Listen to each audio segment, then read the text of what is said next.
Okay, hello everyone. Thank you and welcome to today's session. My name's Sam. I won't take up much of your time because the real valuable content is what Roger's going through in the thought leadership piece. But thank you for joining us. And I'm part of the apprenticeship team here at Ashridge, where we work really closely with various different organisations and businesses to essentially help develop their leaders through the apprenticeship levy scheme. So I'm really confident that you're going to enjoy today's session. Roger always delivers something thought-provoking and practical that you can take back into your work. Just before we get started, just today's session is part of our wider work that we do here with the apprenticeship side of the business. The information that Roger will be exploring today connects directly to the kind of leadership and learning programs that many of the organisations that we work with access through their own apprenticeship levy. So also smaller businesses as well. So we've got large organisations that pay an apprenticeship levy and they can access this funding for this type of training. But also for smaller organisations, we can help facilitate funding for them. So it's a brilliant way to bring this level of thinking and development into your business in a fully funded way. So I'll leave it at that and I'll have a little bit at the end as well. But if you do enjoy today's session, we'd love you to share it with your colleagues. It's something that we're going to be doing every month. So one thought leadership piece every month to give some value out into the wider area if you like. So please feel free to share it. We will share our events page with you at the end of this as well. And even if if you are sat outside of England, a completely different country, and the funding element doesn't apply to you, you're still fully welcome, and your wider organisation is still fully welcome to take advantage of these free thought leadership webinars that we're putting on. So for now, I'll hand over to Roger and he can get into the content. So thank you very much. Thank you, Sam. It's really gives me a lovely, proud feeling to be doing this work with the apprenticeship team. I remember back in 2018 when I was Dean of Qualification Programmes at Ashridge, and I sat in a very small room with the then head of marketing and the then Dean of Ashridge, and we had a discussion about should we get involved in apprenticeship programmes. And now we have this huge team of people engaged in what is, I think, such a very, very valuable thing to be doing. So it's so great to be still involved myself, both in teaching and in doing things like this. So today I'm going to be talking about the human side of effective leadership, which is an area that I've been getting more and more closely involved in and talking about and thinking about and writing about over the last couple of years. Here at Ashridge. So I've got, as always, far too much material for the time available. So I'm just going to thump straight into it. We got a little discussion breakout at one point, and if you've got questions as I go through, the best thing to do is raise an electronic hand, and either Tom or Sam will spot that and will interrupt me and we'll get into the questions. So don't feel you need to wait until the end. Just ask questions as we go through. So, does my machine work? It does. If things seem under control, you're just not going fast enough, said Mario Andretti. And that's a feeling that so many leaders seem to get at the moment, that it's so hard to feel as if things are under control, that the whole time you feel as if you're just one slip away from the dreadful crash, from the sense of losing control completely over everything. And one of the reasons why this is because there is just so much change around the place the whole time. And the combination of feeling that you're traveling so fast and feeling that there is so much change around means that for leaders, there is this real dilemma between dealing with the stuff around traveling so fast and having so much change to deal with, which I characterize as the human doing things, and the need to think about the effect of all of this on the people we lead and the support that they need to be able to cope with the fact that things are happening so fast and there is so much change, which I characterize as the human being. Now, as a leader, we have got to find a way of balancing being the human doing with being the human being. And in many organizations, there is such a premium put on the human doing behaviors that leaders struggle to be rewarded for paying attention to the human being behaviors. And what I'm hoping to do today is to help you to look at some of those human being behaviors which leaders should be paying attention to. So one of the things that's happening, of course, is that we are constantly leading change nowadays. And this is a 2x2 grid that looks at the nature of the change that we are leading. And when I look at this grid, there's two things about change that we should think about. One is the nature of the change. Is the nature of the change incremental, or is the nature of the change a big bang? And the other is the end result of the change. Are we trying to achieve something which is transformational, or are we trying to achieve something which is a realignment? Now, for some reason, the slide has decided to let me down by having everything in white when I meant it to be in black. So I hope that you can read what it says for the incremental transformational change. This is transformational change which is implemented gradually. It's likely to be planned and proactive, and the maintenance of vision is absolutely vital to get incremental change which is transformational, which we call evolutionary change, successfully done. Now, you can think of examples of this in things like the development of things like televisions, mobile telephones, electric cars, where over time, things that we never thought would become absolutely central to our lives have actually evolved and completely transformed the way we do things. If we think about incremental change which leads to realignment, that's adaptive change. That's doing things slightly better the whole time. It means that there is less fundamental change going on, but we are slowly, through staged initiatives, adapting what we do to make it slightly better. Now, most organizations are going through at least adaptive change the whole time. Some organizations, because of what they're either manufacturing or they're selling, are also involved in evolutionary change. Now, the way we lead people through these two types of change will be different, because what people feel about these types of change will be different, and how the organizations are involved in these types of change will be different. But if we just think about change as an amorphous mass, we won't be able to help people who are trying to come to terms with their role in it, as well as we are if we think about what is the change challenge that we're helping people through. Are we as an organization looking at evolutionary change? Are we looking at adaptive change? We may well be looking at both in different areas of the organization. The other two types of change are where the nature of the change is big bang. Now, the thing about this is that this is far less likely to be under our calm control.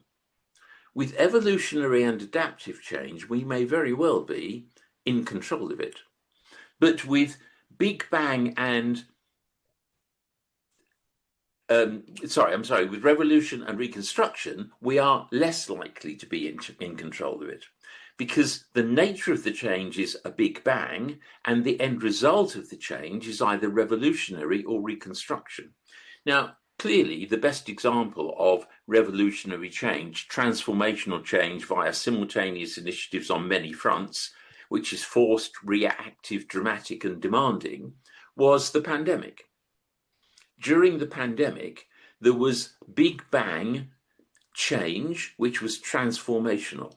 And you can think about that across a whole variety of different industries, including the one that I worked in, education. You can think about travel, you can think about retailing, you can think about manufacturing, you can think about health services. It doesn't matter where you look. The nature of the change was big bang, and the end result of the change was transformational. And people found those changes extraordinarily challenging. And we're still in the aftermath of those changes now, because things that happened during the pandemic led to big bang change, which was realigning. So following the revolution came the reconstruction of whole industries, reconstruction of whole businesses, mergers, acquisitions, undertaken to realign the way in which an organization operates, often in a dramatic way. Look at the high streets and how they have changed beyond all recognition. Again, whether the Big Bang change is transformational or realigning, whether it's revolutionary or reconstructive, it's much, much more challenging for the people involved.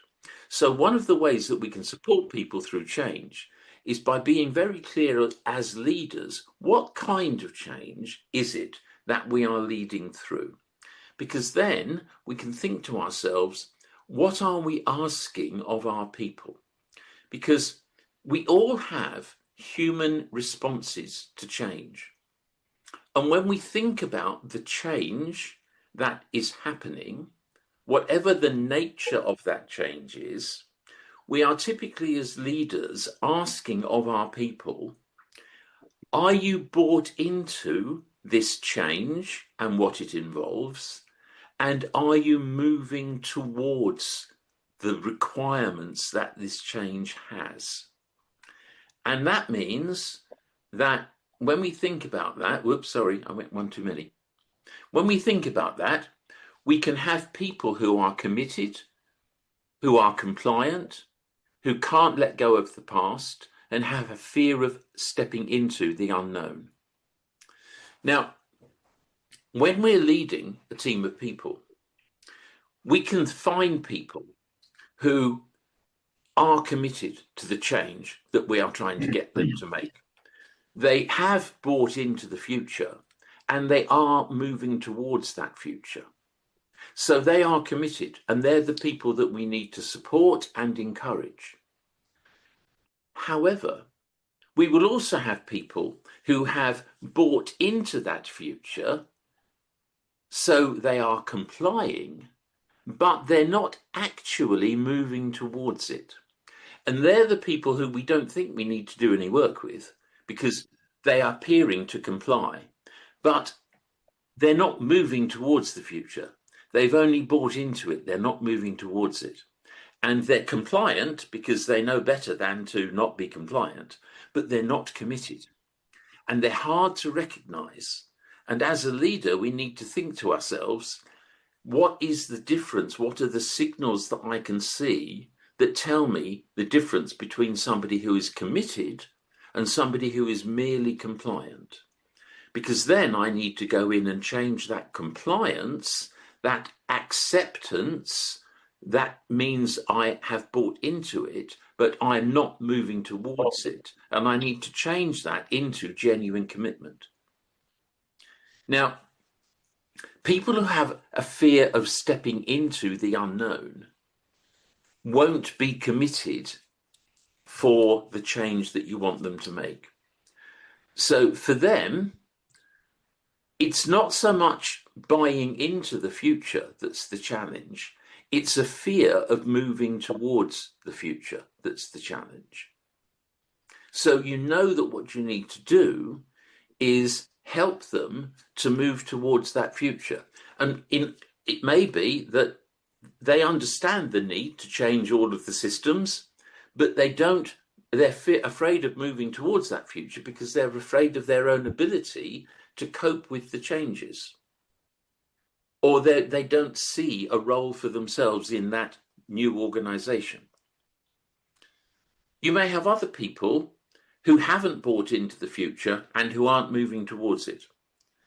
People who have got don't have a growth mindset. They've got a fixed mindset.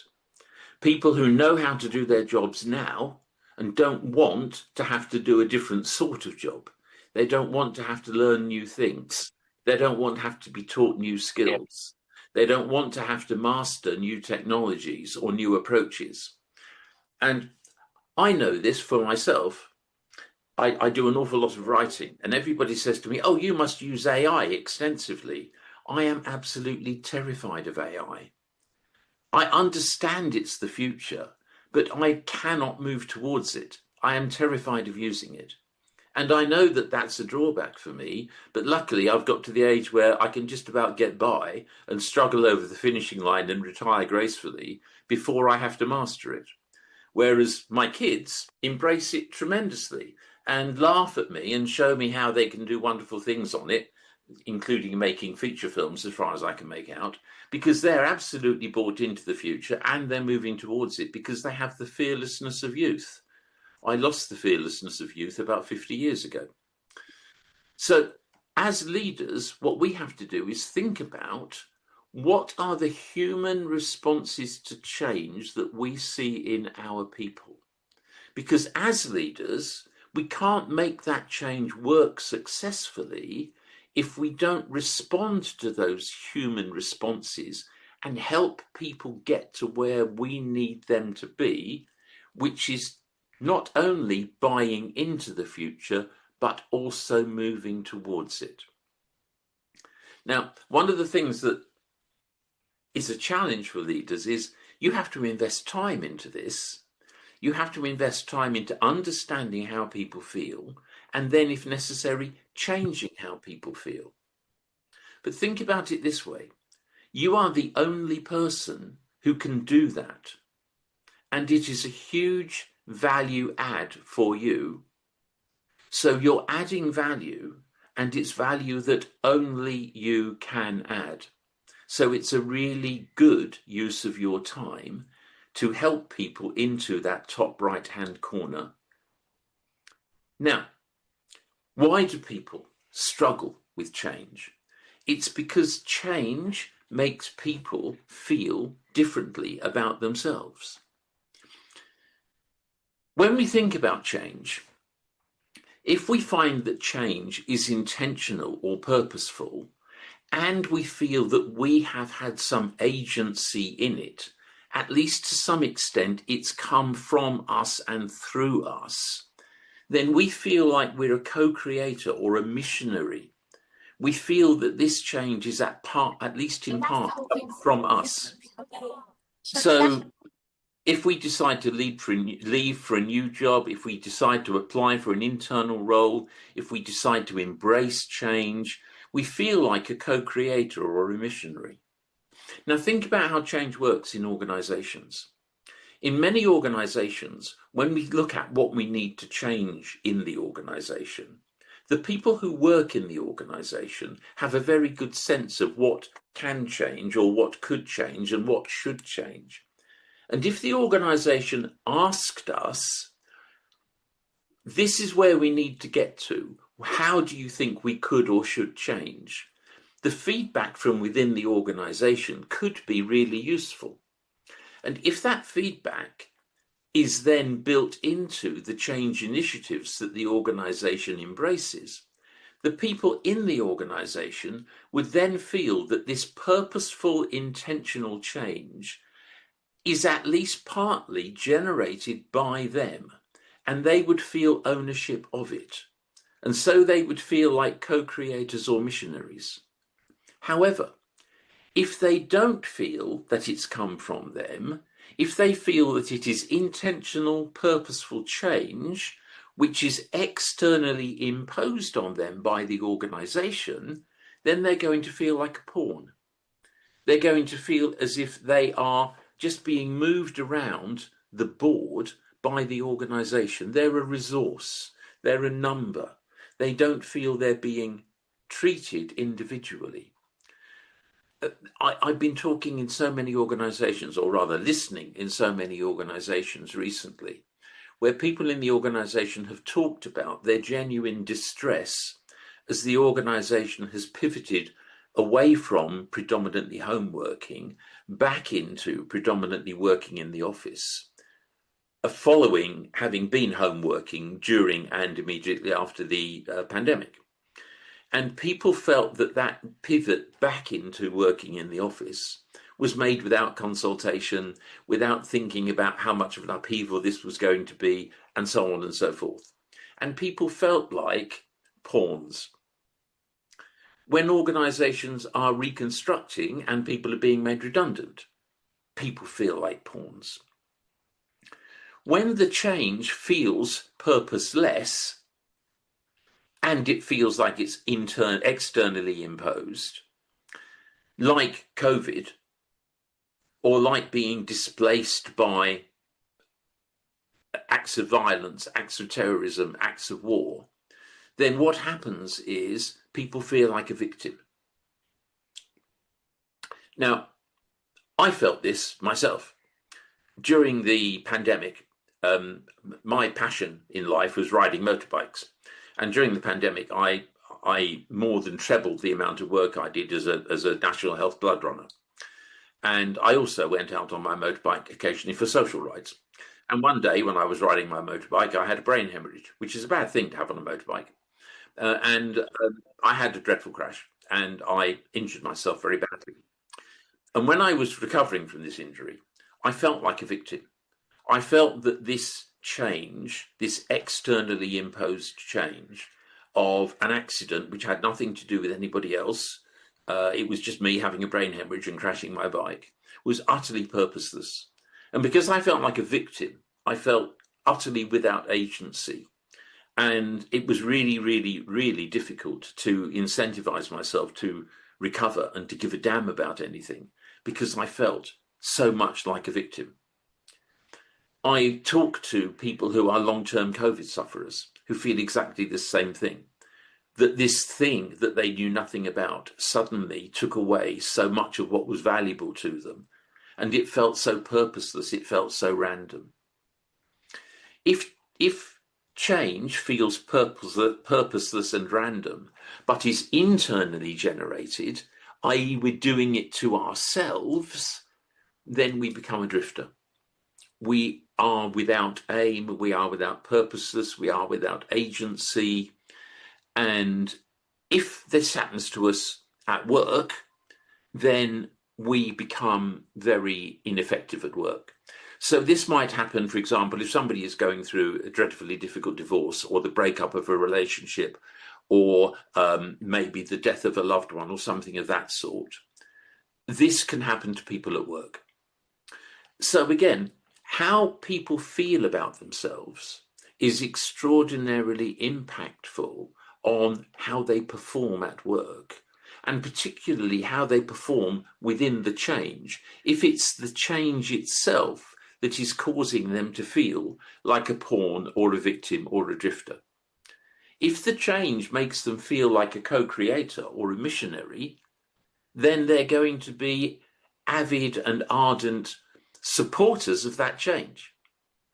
Now, again, you as leaders need to be able to look at the people in your team and recognize the characteristics of people who are behaving in a way that makes you feel this individual is feeling like a pawn or a victim or a drifter. And then you have to say to yourself, how can I help them? What can I do to help move them into a more positive state? How can I help them to come to terms with this and become more positive about this? Because otherwise they are simply an ineffectual member of your team holding back the team's effort. So you can't not do anything about it. You can't look the other way. You can't hope they get better, because they ain't gonna if somebody doesn't do something about it. So one of the things that I think is quite interesting to think about, if my slide would only move, is to think to ourselves,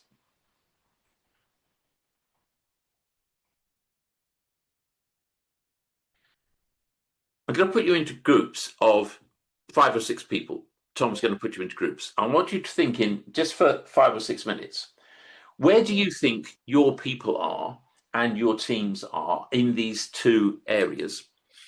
And what do you think you could do as a leader to help get people into the place you want them to be, which is feeling like a co-creator and feeling committed to change?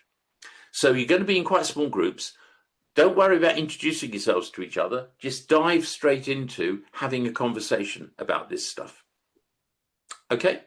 So, Tom, can you set people into rooms for me? And if you can put that slide into the rooms, that would be magical. I've just posted it on the chat, so you should be Yeah, able cool. to see the slide now, and I will open the rooms now. Lovely. So the slide is in the chat, so you might want to grab it from the chat and bring it into the room with you.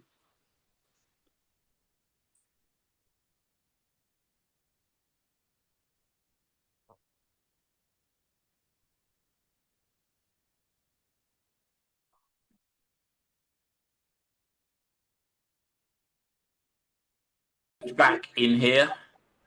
I love these electronic leashes. It's so much easier than going around to real rooms and getting real people to stop talking. Just check that you're muted when you come back in here, please. Or we'll have howl around. Okay, so good. I hope that was a useful opportunity to share some thoughts. And I find these two grids very helpful for myself when I'm thinking about managing change with people in teams. So I hope it's useful for you as well. I'm now going to move on into something slightly different. I want to start thinking and talking about the nature of our leadership in these times, because one of the things that I know is very difficult for leaders is to find the time and to get the balance. And it relates to one of the questions in the chat, which I made a note of. So the question was, in relation to change, do you see control as a human doing or a human being behavior? I see the need for management of change as a human doing behavior, and I see the execution of that, i.e. how we do it, as a human being behavior. So managing change is part of our transactional leadership, but how we manage change, the actual activity, is a human doing behavior, is a human being behavior. So thinking of transactional leadership, every leader has to be really good at this transactional leadership stuff. It's not how others judge us as leaders. It's become a hygiene factor. But as a hygiene factor, you know what happens when our hygiene isn't good. So we have to be really good at it. We have to be able to do the things that reward performance. We have to be productive. We have to offer order and structure. We understand that transactional leadership can limit creativity. It can be associated with a carrot and stick type approach where the emphasis is too much on the stick. And some people aren't very motivated by it. But I'm going to go back to that wonderful John Cotter piece, What Leaders Really Do, that is now so old. I mean, it's 36 years old. But what Cotter talked about was, he said that when we manage and when we are leaders who manage, what we're doing is we're coping with complexity now. We're living in the moment, we're living in the present day, and we're doing all of those things that mean that we are offering convergence, reducing the gap between planning and performance, between strategy and execution. And that's all those transactional leadership stuff things around planning and budgeting, organizing and staffing, deployment of resources, and so on and so forth. That's all of those things that we do, which are transactional leadership. And we lead people transactionally in that space. But what I would say to you about the transactional leadership piece is, and again, drawing from the language around situational leadership, the Hershey and Blanchard model, we talk about people in our teams being some combination of willing and able. If you're really unlucky, you've got people who are unwilling and unable, but that's not that common. But if you've got somebody who is willing but unable, you can do something to increase their cognitive abilities, their lack of ability to do something. And once you've got them to the point where they're willing and able, that's great. That's where you want them. If you've got somebody who is able but unwilling, that might be to do with a lack of self-esteem. It might be to do with a lack of commitment to the change. It might be to do with a lack of belief about what the team or the organization or the objective or the mission is. But you can deal with that lack of willingness. You can talk to the individual, you can listen to the individual, and you can try and change that unwillingness into willingness. So again, you've got somebody who is willing and able. But when people are willing and able, stop managing them. They don't need to be managed. You don't need to spend time with them, which is why we call it management by exception. You don't manage people who aren't willing and able. And all of the work we do with people in teams is people feel overmanaged when they are willing and able. They don't need that amount of management. They want to be left alone.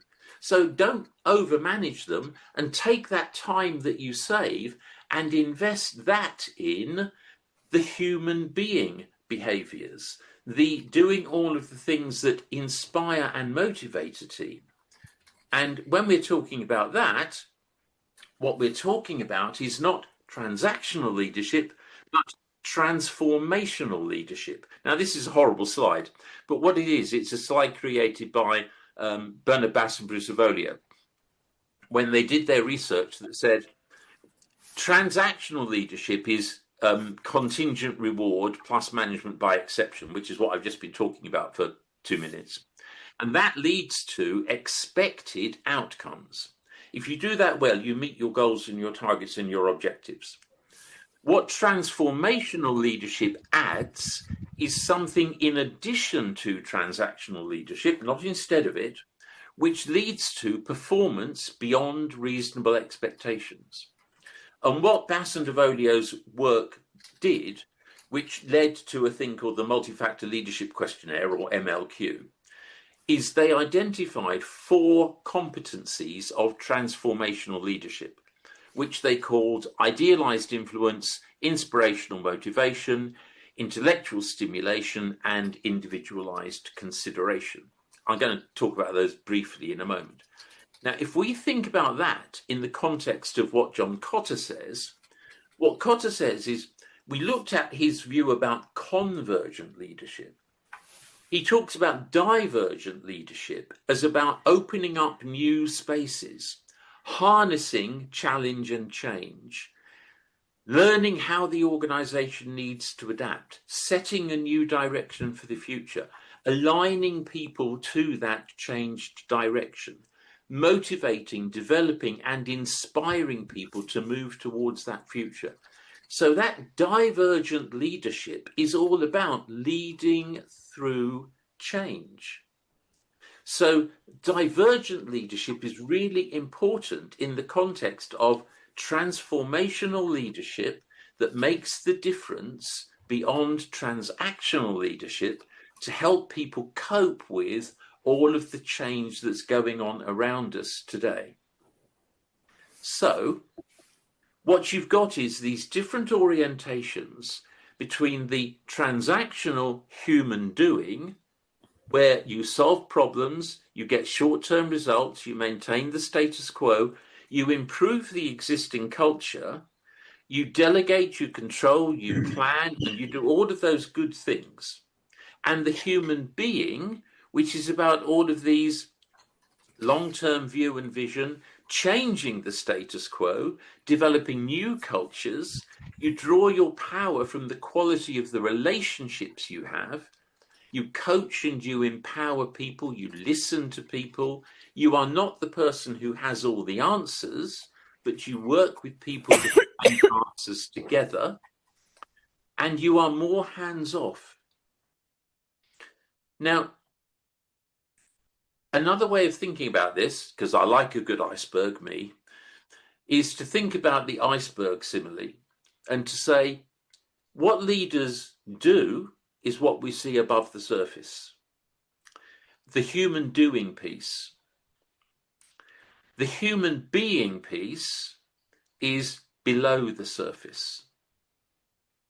Now, the way organizations work is they would like to see more of our effort spent above the surface and less of our effort spent below the surface. So the majority of our effort spent above the surface. However, when we think about it, what do we think the right balance is between human doing and human being? Now, the human being piece of our roles as leaders is done in what we call discretionary time. It's time when it's entirely up to us what we do with it. So one of the challenges for ourselves is, how much discretionary time do we have? And when you think of yourself as a leader and you think about all the time at your disposal, if less than 50% of your time is discretionary, you need to ask yourself, do I have enough time to lead as a human being? Or is too much of my time committed to human doing, needs, wants, and requirements? And maybe what I'm falling into as a trap is spending too much time managing people who may well be willing and able, and maybe I need to do more management by exception, more delegating, in order to free up more of my time to be discretionary, so that I can concentrate more on human being activities, which are activities where only I can add the value. So clearly, what I'm talking about means the quality of relationships between you, the leader, and the people in your team is really important. Now, this is a little schematic that I've used for years that talks about how we build relationships with people. In an organization, in organizational life, the safe relationship level is at shared facts, where we meet and we talk with the other person about the business need, the information, the sharing of data that we need to do what the business needs us to do. And that's an entirely safe professional relationship, and we have many of those in our lives. However, because we are human beings, and because we need and we want relationships in our lives, we often add to that shared facts level a level of shared interests, where we seek from other people in the organizations a shared interest, which might be we both have school-aged children, we both share a faith, we both share an interest in a sport, we are both passionate about horticulture, or whatever it might be, but we find a shared interest or shared interests to go alongside the business communication that we need, and we therefore feel a human connection with people. And very often that connection leads to affection. But as a leader, you know that it's not affection that you need if you want to work effectively with people. What you need is trust and respect. And for trust and respect to exist, you have to build psychological safety. And if you can do that, then you can have critical conversations, you can have constructive feedback, you can coach people, you can build collaborative environments, and you can manage conflict well. Now, to do that, you need to have relationships at the shared motivational values level. Relationships which go beneath the surface. Relationships which are not just about the human doing, but go into the human being. Talk about hopes, fears, dreams, ambitions, values, sense of purpose, sense of integrity, ethics, emotions. Now, to do that as a leader with people, you need to show some vulnerability in order to get some vulnerability from the other person. And again, that takes time. You have to have the discretionary time to invest in building the quality relationships. But if you only have the agreeable shared interests level relationships, when the time comes for critical conversations or constructive feedback, you won't have the quality of relationship for those things to work as well as they could. And if you're trying to get people to talk to you about why they are resisting change, or to talk to you about how to get them committed to change, you won't have the currency to do that. Your discretionary time, your human being activities, can be all of these good things. You can invest time in encouraging collaboration, in influencing and developing individuals, in creating psychological safety, in motivating and inspiring, in managing conflict, in developing teamwork. And all of these feed back into those 4 competencies that Bass and Avolio identified in the multi-factor leadership questionnaire, the MLQ, the idealized influence, the inspirational motivation, and so on and so forth, that we looked at very briefly. So these are transformational leader behaviors. Why should you invest your time in these things? Well, people need a North Star.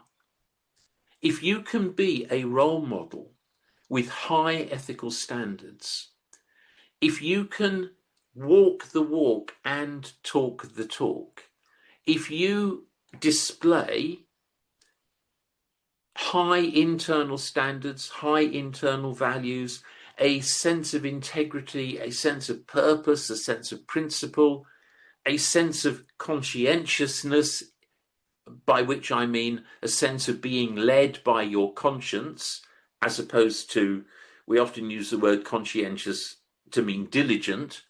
I don't mean it in that way. I mean it in the way of being led by my conscience. This is really motivating and inspiring for team members. Team members want to be led by somebody who makes decisions based on this kind of internal template. Decisions congruent with something which is thoughtful and has integrity. People don't want to be led by leaders who make decisions which are simply contingent on the situation or the circumstance, because that's a very unreliable decision-making process.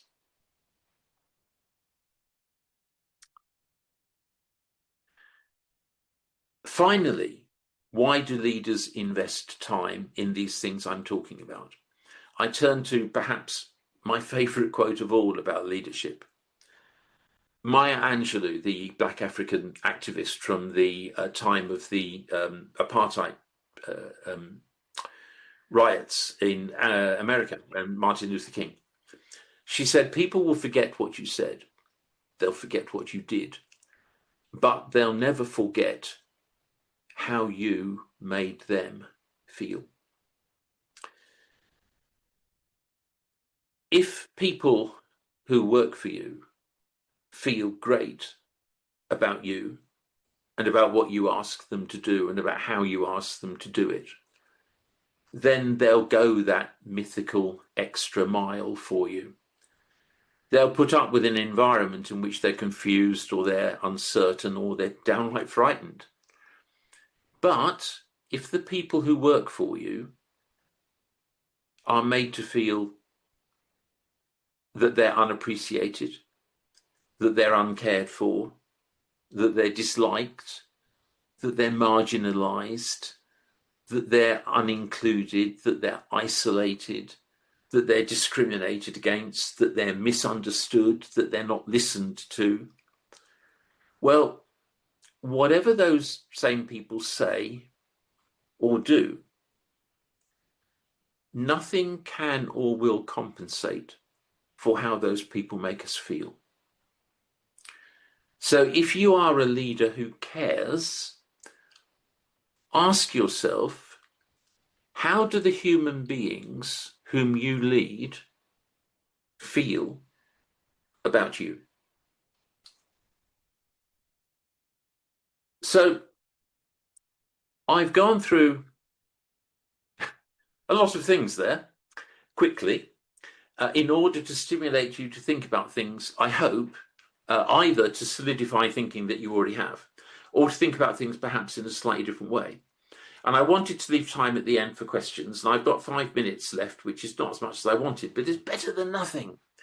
So I'm going to stop sharing so that I can actually see you all. There you all are, my lordy, look at you all. It's been like talking to a wall for the last 35 minutes, I can only see my slides. Who would like to ask me a question or tell me off or say something critical or challenge me or anything else? We have got a couple of questions just in the chat, Roger, Yep. if that's all right.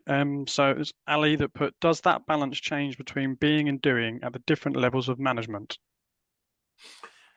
Does it change at the different levels of management? Well, yes, in theory it does, because the higher up you go in an organization, if you think about that, the two types of thinking that Cotter talked about, convergent and divergent, the higher up an organization you go, the less convergent thinking you do and the more divergent thinking you do. And one of the challenges that organizations often have is when you get to the point where you go into the C-suite, for example, you spent your entire career thinking convergently and being really good at convergent thinking. And then you get put in the C-suite and somebody says, now, let's have some divergent thinking from you. And you go, oh, I've never done that. And it's a challenge for people. So as a broad rule of thumb, the more senior you are, the more divergent thinking you're more likely to be asked to do. When you start off in a career, you're more likely to be focused on convergent thinking and typically given a task or a set of tasks which are part of a much bigger picture. But the more senior you are, the more you're likely to be thinking about where are we supposed to be in 10 years' time? What will consumers be asking about in 15 years' time? And that's divergent thinking. Sam, what was the other one? Have a quick look. I think one was here. Why vulnerability? Why not just some genuine interest? Well, so all I mean by vulnerability, I'm not saying that you should say something which is which is going to make you look weak or something. Vulnerability is about revealing things about yourself openly and freely so that people know the real you. So, for example, me talking about my motorbike accident, which was a life-changing thing for me. Some people will say, well, you're oversharing, you're leaking emotionally over us. And I would say, well, no, if you want to understand me as a person, you need to understand the things that happen to me in my life that make me who I am. So it's about getting that balance right so that you are open with them, particularly around things like sense of purpose, sense of values, sense of integrity, those things that make you who you are. And then you can encourage them to be the same with you. It's difficult for me as a leader to say to somebody in my team, tell me about your ambitions, tell me about what drives you, what's your sense of purpose, what gets you out of bed in the morning, if I'm not being equally open myself about what those things are for me. So that's what I mean by vulnerability. Questions from the floor, as they say. Just jump in. Or leave me hanging here feeling deeply embarrassed and alone. I think that's everything we've got in the chat, Roger. I thought you could help me there, Sam, and make something up. Yes, Mark.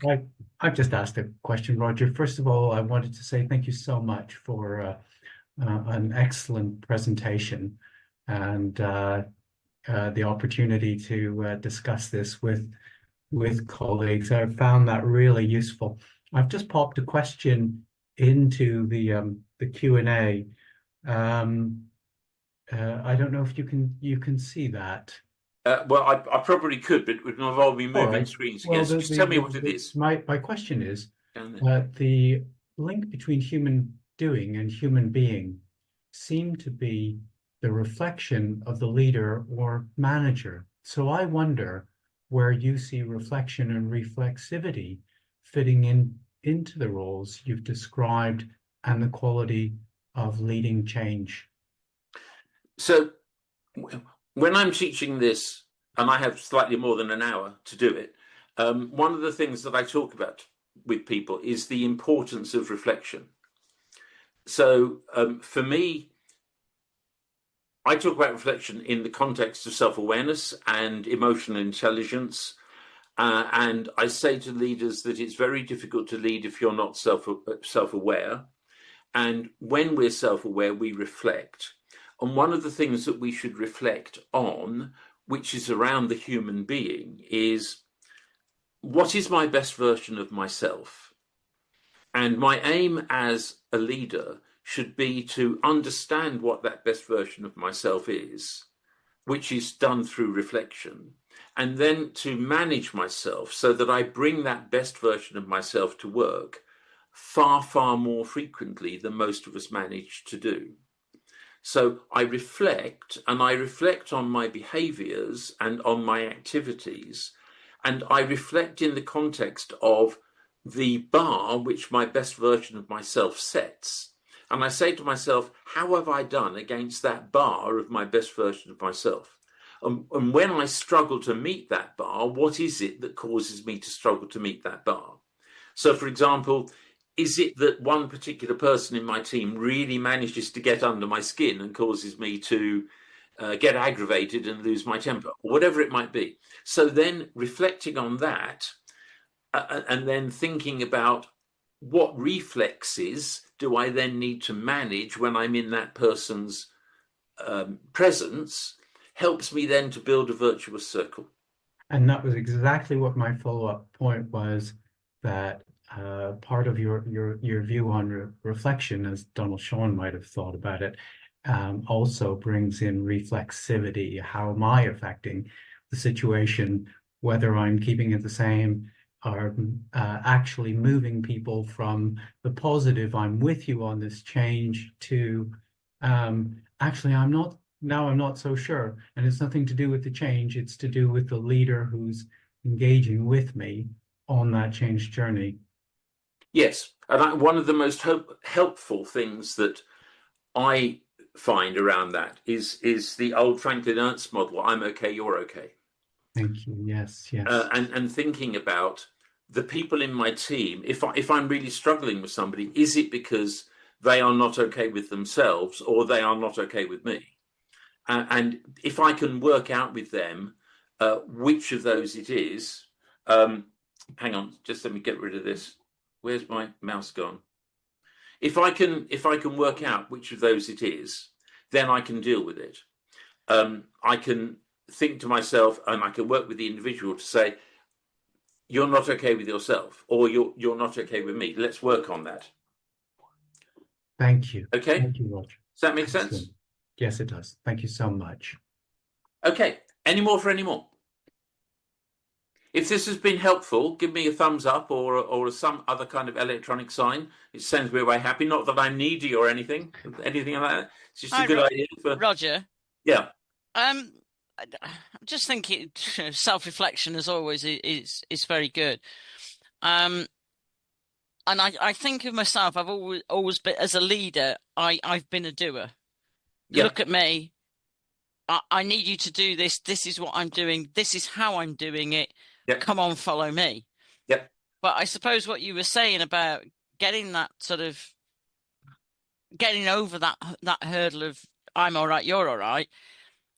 If you haven't got people on board, it doesn't matter how much you run to the front and go, yes, this is what I want you to do. This is how I want you to do it. They ain't going to bloody follow you. No, that's entirely right. So many leaders don't get the followership they deserve, not because they aren't passionate. It's that they are not doing the right things. They are too transactional, and they're doing and not being enough, and they're getting that balance wrong. And one of the big issues is they're not rewarded enough in their organization for being a human being. They're rewarded for being a human doer. Yes, yeah, absolutely. You know, people always say, "Oh, Ali, you always look so busy. You're always on the go." And I suppose I should do a bit more sitting down and a lot less going. Exactly, and that's something that leaders should reflect on. Mm-hmm. And if you reflected on that as a result of this module, I would be so pleased. Thank you. Sam, would you like to wrap up for us? Yes, thanks very much. I can see people are dropping off. So just wanted to say thanks very much, Roger. Really amazing content. Just for everybody's benefit, everybody on here, I know there's a bit of a mixed bag. There's some businesses that are based outside of England. But essentially what we're doing is this one value-added complimentary webinar, and it's to help get some eyes onto our apprenticeship provision. So if this content is interesting to you, we've aligned it with our apprenticeship programs, the apprenticeship levy funded programs for England. So after this call, everybody will get sent the link to the events. So all the upcoming webinars, we've got some really great content coming up, and you can continue to use those and get value from those. If anybody here is interested or hasn't already or isn't already utilising their levy, apprenticeship levy, if they're based in England, then myself and Cheryl, who's also here in the audience, will be reaching out. But you're welcome to be proactive and reach out to us as well. And I'll drop my and Cheryl's email into the chat below. But other than that, thank you very much indeed. And thank you, Roger, for your time and for your knowledge. It's my pleasure. It's been lovely to do it. Thank you all so much for your time. I really, really appreciate it. Thanks all.